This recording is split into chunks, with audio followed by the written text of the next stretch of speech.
Hey, welcome back to the series where we break down how to quit specific addictions using science, strategies of compassion.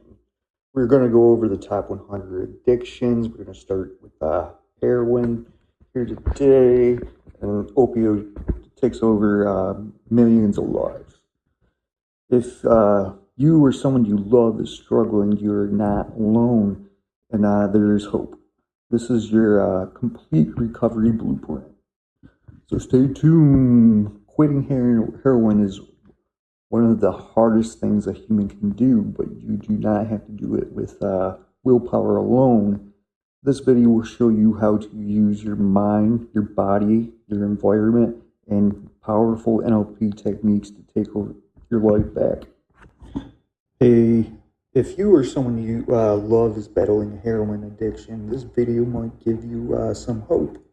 I want to be clear and upfront. I never used heroin myself, but what I'm about to share is backed by science, real psychology, and experience of people who actually quit. I spent time researching this so that anyone watching can get a starting point that actually works. So whether you're deep in it or just got out or trying to help someone else, stay with me. What causes, say, heroin addiction? This is a really stupid question, right? It's obvious, we all know it. Heroin causes heroin addiction. Here's how it works. If you use heroin for 20 days, by day 21, your body would physically crave the drug ferociously because there are chemical hooks in the drug. That's what addiction means. But there's a catch. Almost everything we think we know about addiction is wrong.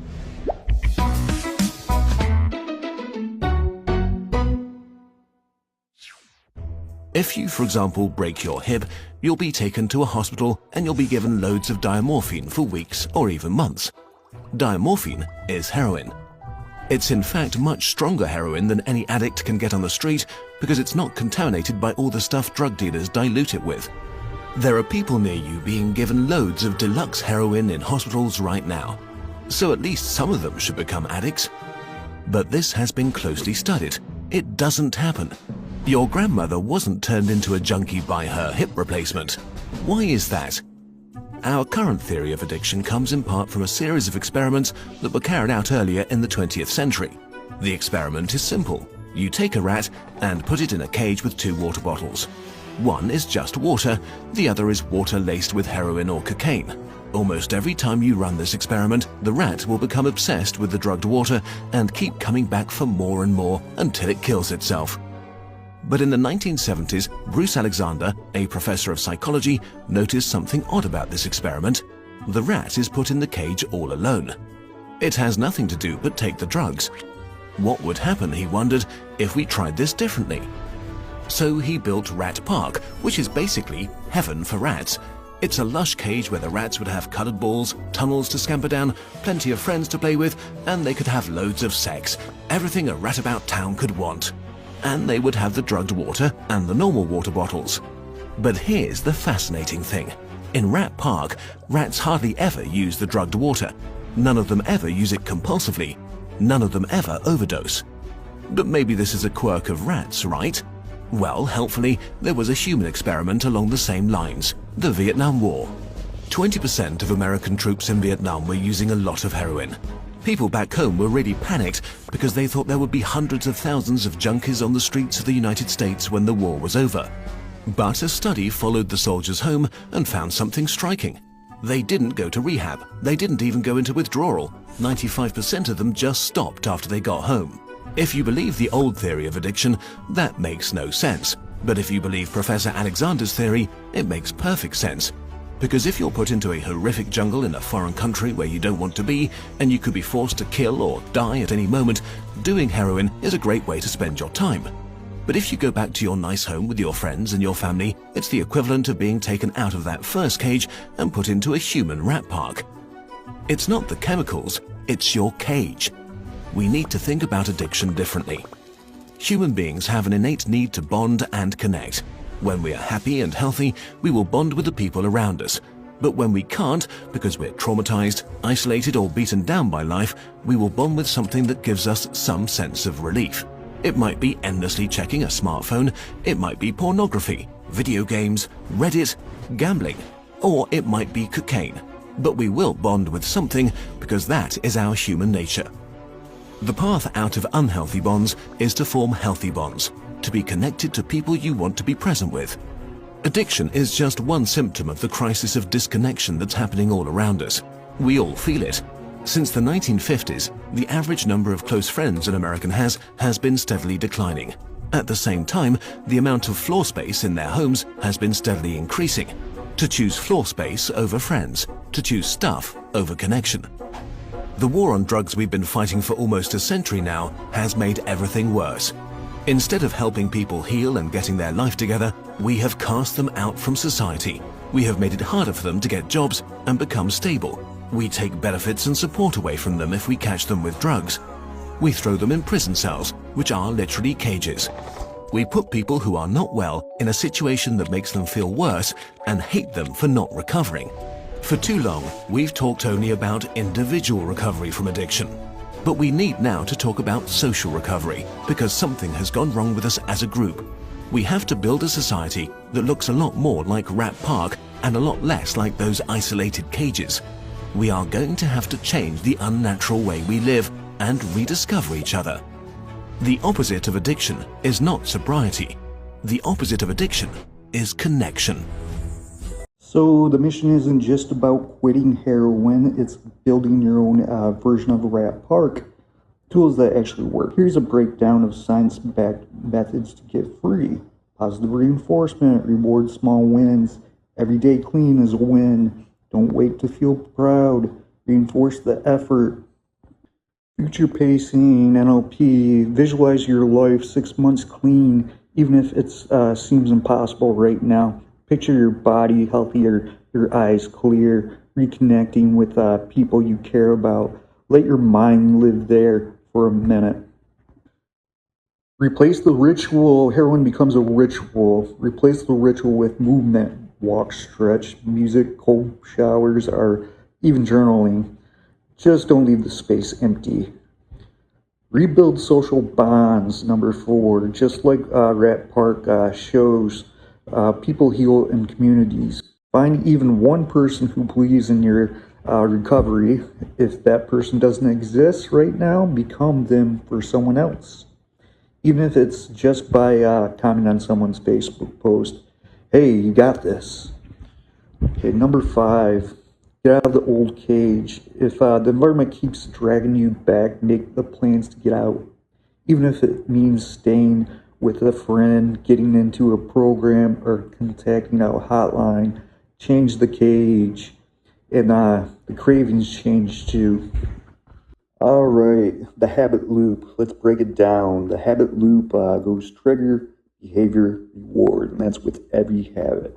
So your trigger, most likely with heroin, is stress, trauma, pain, or seeing places tied to your use. Behavior, obviously injecting or snorting the heroin. Then the reward, relief, euphoria, numbing the pain. Your brain is chasing the reward on the drug. The mission is to keep the reward, but change how you get the reward. Why heroin hooks you? Heroin takes over your brain, opioid system, shutting down your natural feel-good chemicals until you depend on heroin just to feel normal. That's why quitting feels impossible, but your brain can repair itself. And I'll show you how. Okay, first address your human physical needs. Hydrate, because your withdrawals cause vomiting, dehydration.